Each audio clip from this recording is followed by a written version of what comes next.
You're listening to the Orisha Wisdom Podcast, Session 13.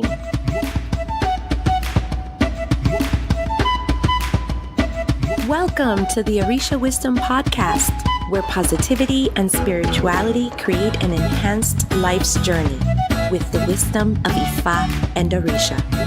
I am your host, Iya Omileti Olubumi.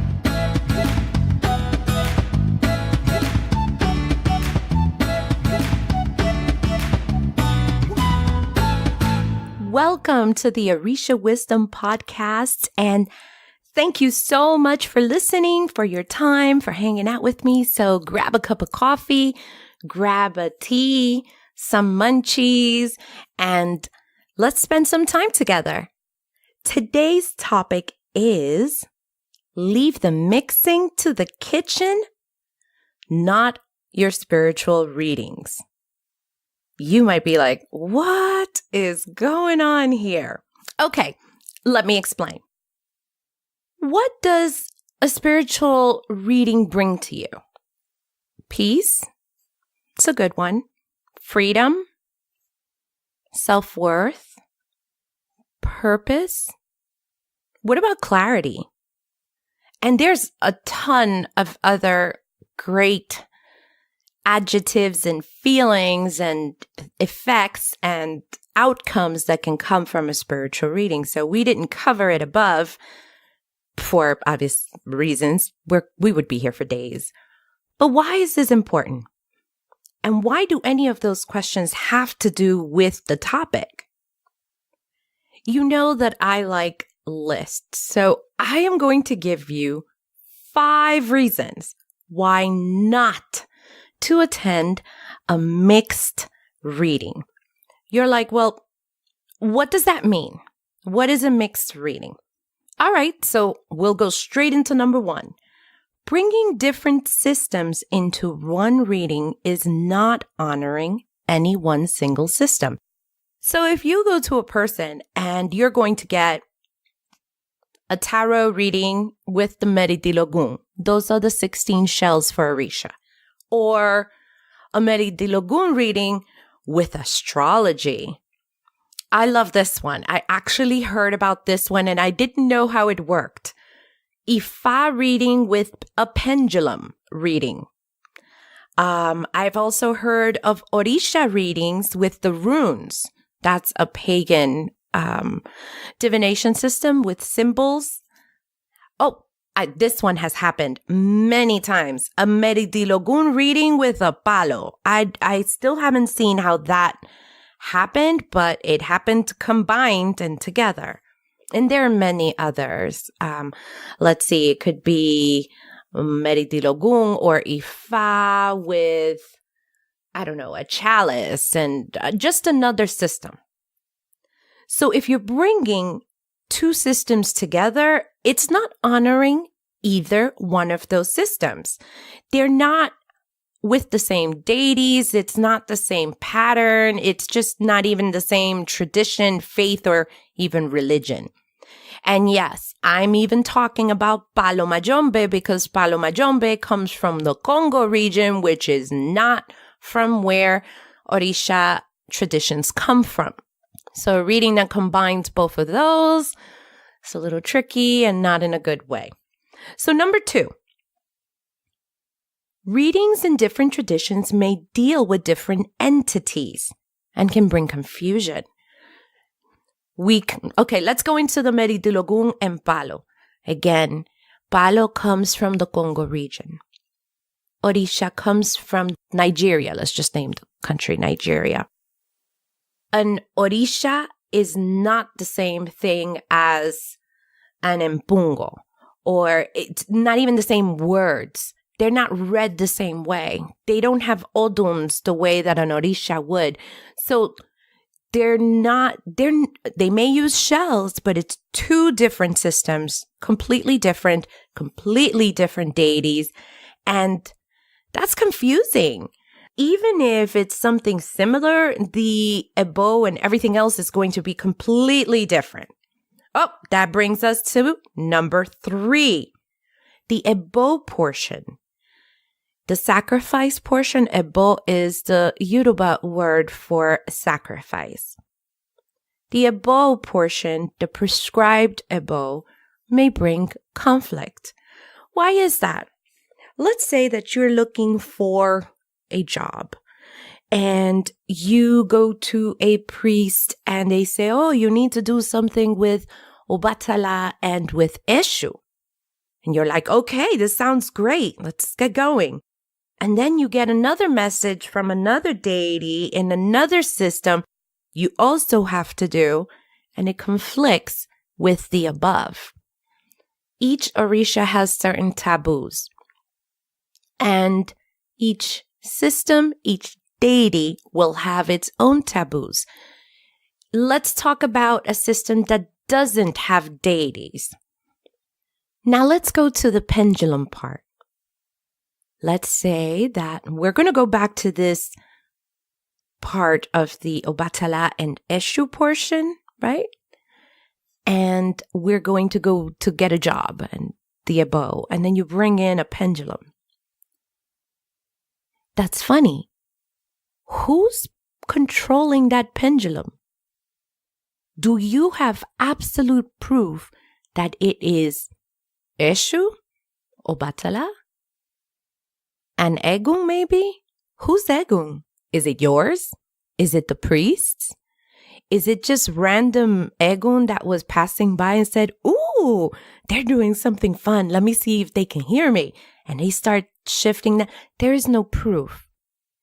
So when you're dealing also with other ways of getting a reading done that don't have a definite, tradition or entity, who's shifting that?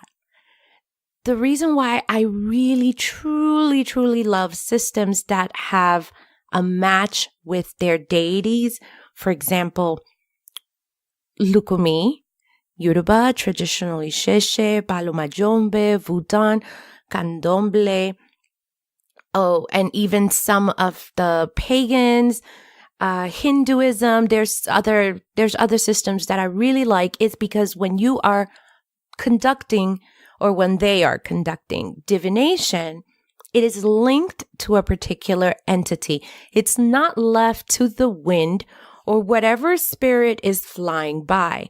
They can say, oh, this rune fell for whatever. This, God or goddess speaks. So in our system, this Odun fell. So this Orisha speaks. Let's go look at this possibility of ebos and in which orientation it goes, because now we know exactly where it's coming from. So if you're doing things with different systems, especially those that don't have a particular deity, you're leaving your readings to chance. To chance that something may go very, very wrong, because now an Orisha is talking and then some random spirit is talking, and there is no way of verifying that through what is going on. So this conflict may come from different cooks in the pot. Number 4, getting a reading mixed with 2 or more traditions does not give respect to anyone. Okay, so let's go back to the Obatala and the Eshu and the job issue. So I'm going to this priest and they're doing the abo with Obatala and Eshu, and I need a job like right now. That's fine, right? And then they're going to do the water gazing, and we're going to do tarot, and we're going to do the pendulum. Well, I wouldn't blame Eshu if Eshu is like, so you're coming to me and now you're coming to that and to that and to that. You don't trust that I can fix your job situation. So now you're going to bring in, what is this dangling thing? You're going to bring some cards and crystal gazing, or I don't know, whatever it is. This doesn't give them respect. If you're bringing 2 traditions completely different, let's say Palo Majombe and Orisha traditions, then you're not honoring either or. Those deities will be like, well, if I'm not enough, have them fix it or have someone else fix it. And honestly, I wouldn't blame them if they did that, because it's like when a kid comes to one parent and will say, "Hey, Dad, can I have a candy?" And the dad is like, "Well, I'll think about it." And then they go to mom on the sneak, like, "Mom, can I have a candy?" And if parents talk, most likely the answer will be no, just because you did not wait until one parent could resolve the issue. Same here. So it's not like, oh, don't get mixed readings because they're going to get mad. But think about it. You're dealing with deities. They are aspects of God. They are an essence of God. And now you're going to get a reading that goes for the mighty issue and, I don't know, cards? Really? How do you think that is honoring each one of those traditions? Another reason why is because we cannot bend the will of God. We cannot just twist that, oh, well, I want a job, so I'm going to go to Obatala and Eshu. But I know that when I get a little, feeling with these cards, they usually go in my favor. The truth is, you cannot bend the will of God by using different divination systems to try to get you what you want. Another one is that you have to give honor to the one system that you are seeking help in. It's so disrespectful, not only to the deities themselves, but to the system and to the priests who really have undergone the study in this one system. Not everybody can be a specialist in everything, unless you are the owner of that crystal skull. But that is a movie. Maybe it's real. Who knows? But we are in these traditions, and we have to just honor our one that we are seeking help in. Which brings me beautifully into number 5. There is power in one's faith when one belief system is called upon in helping us with our one thing, whatever that one thing is. So, if I go to the Virgin of the Tomatoes, ta-da, for help in, puppy rearing. I have a dog, so puppy rearing.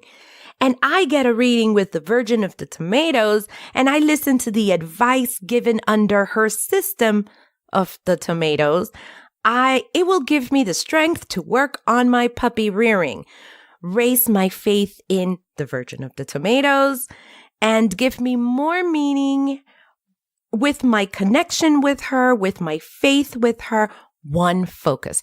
Of course, the Virgin of the Tomatoes is not real. I actually stole that from my husband. I loved the saying so much that I took it as my own. There is no such thing, but it basically puts a humoristic look into how people's beliefs are. So if I choose to believe in Orisha and people think that's weird, usually I'll respond to them. Does it really matter if I believe in this or the Virgin of the Tomatoes? If it makes me feel like a much better person, it makes me want to be a better person, it makes me feel more positive, and usually say, no, it doesn't matter. So I kept the Virgin of the Tomatoes. Don't try to Google it. It doesn't exist. Unless it's probably on one of my blog posts, but it's just an example. So if you go to the Virgin of the Tomatoes, you just have one thing that you are connecting with, one purpose, one goal, one system. Ifa has a proverb, a saying, and it is, the goat has 4 legs, but can only go one way. No matter how many systems you are familiar with, you can only follow one at any one time.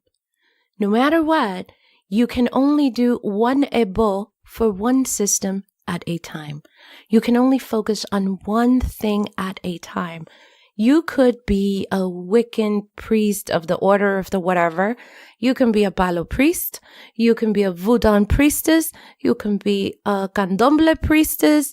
You can be a priestess from the order of the Virgin of the Tomatoes and an Orisha. It doesn't matter. You still can only do one thing at a time.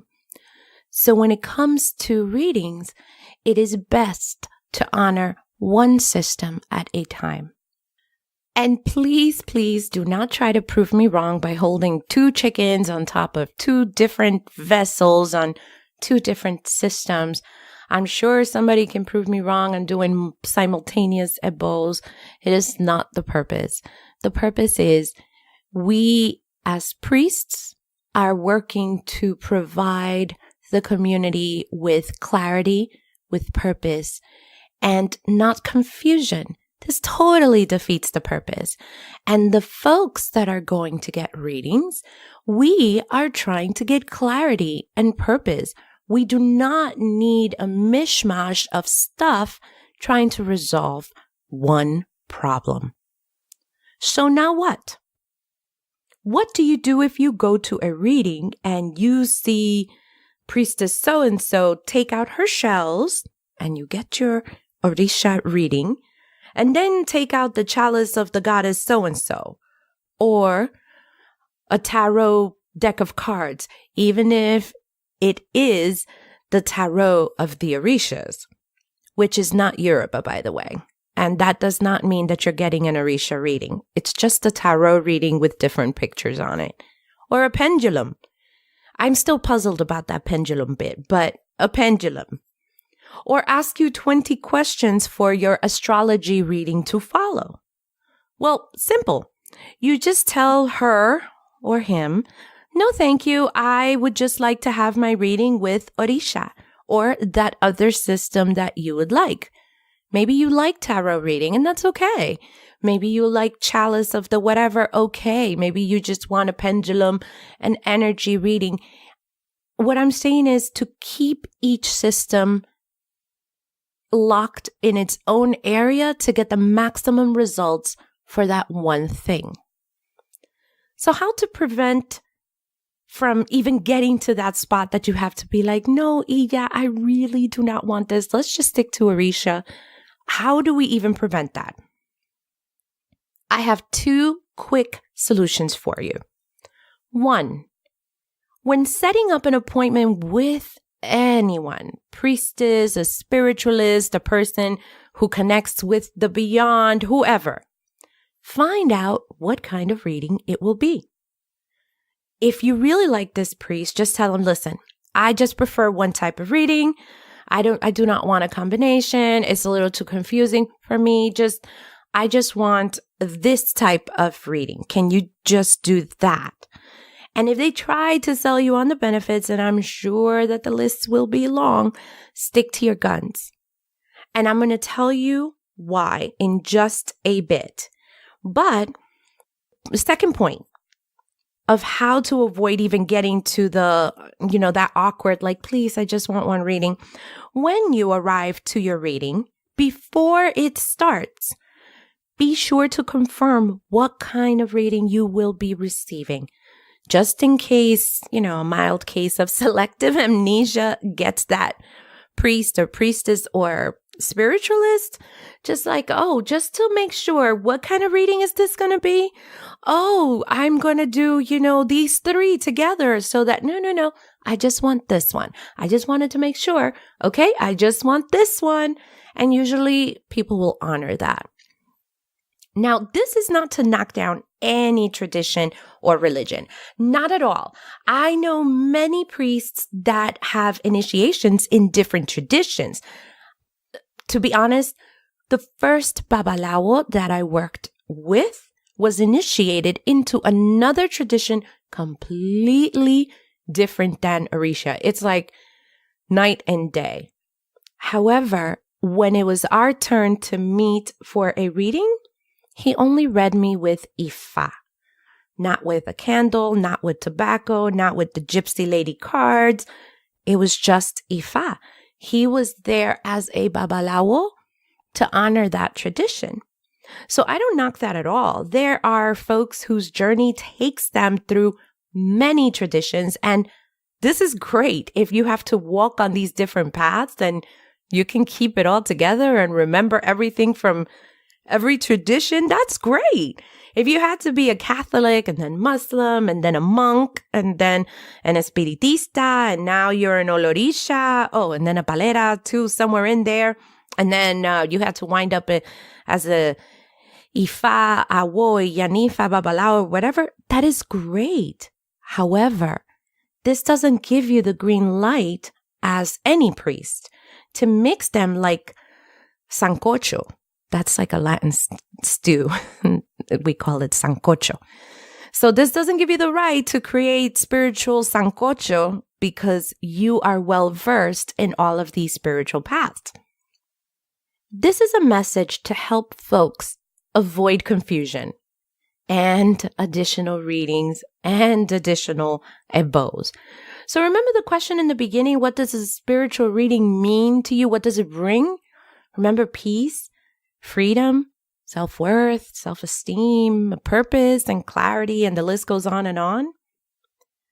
When you go to a spiritual person or a priest, you are seeking clarity.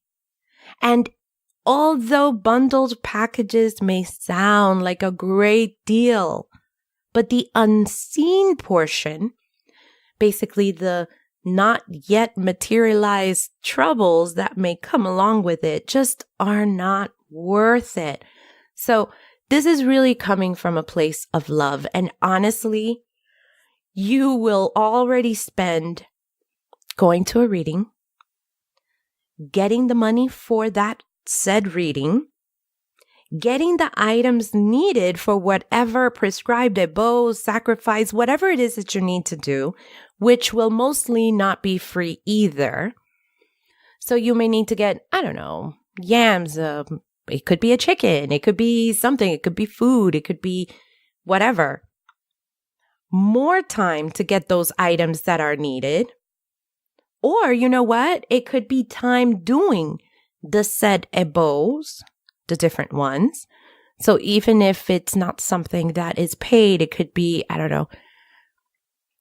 21 nights of prayer to this one and then some other thing. That's time. That's time that now is away from your personal schedule that you are allotting to this ebo. And then more time thinking about your reading, especially if you took notes or you recorded it and what you thought and what you felt. How are you processing it? How are you going to make changes? This is all part of getting a spiritual reading. So imagine now you're doing readings with the Virgin of the Tomatoes and Obatala and Eshu came out in the other part. Now you have two sets of things that you have to do. This is not clarity that you are getting. This is actually doing a disservice to you. So wouldn't you just like to keep the above portion to a minimum? Do what you need to do instead of multiplying that, because now you have to appease two entities, two systems, or settle some of the confusion that now has come up because you had to do different reading.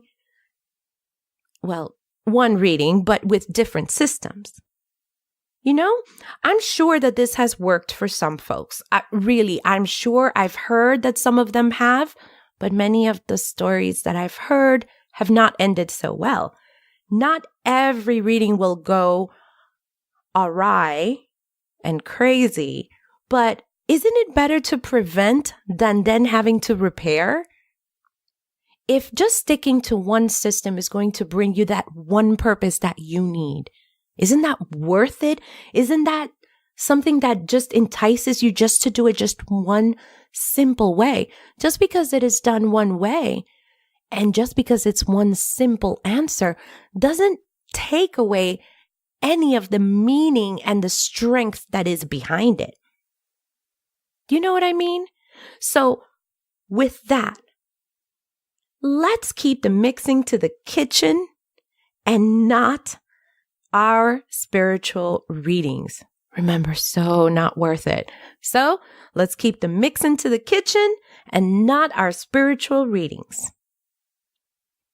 We have reached the end of this episode of the Orisha Wisdom Podcast. Thank you so much for hanging out with me and for your support. For show notes of this episode, go to www.orishawisdom.com/session 13. Can you believe this? 13 episodes. Wow. If you want to catch up on past podcast episodes, that is super easy. Go to www.orishawisdom.com/podcast. All of the podcast episodes are there. You can binge listen to them there. These are binge without the calories approved. And who doesn't love binging on good stuff? So you can go there and listen to them at www.orishawisdom.com/podcast. So with that, until next time, may all of the elevated ancestors and all Orisha bless you immensely. Odabo. Thank you for listening to the Orisha Wisdom Podcast. Be sure to check out the show notes at orishawisdom.com/podcast. Can't get enough of Orisha Wisdom? Check us out at orishawisdom.com and subscribe to our community. Remember, the wisdom of Ifa and Orisha is all around us. Be blessed, and until next time.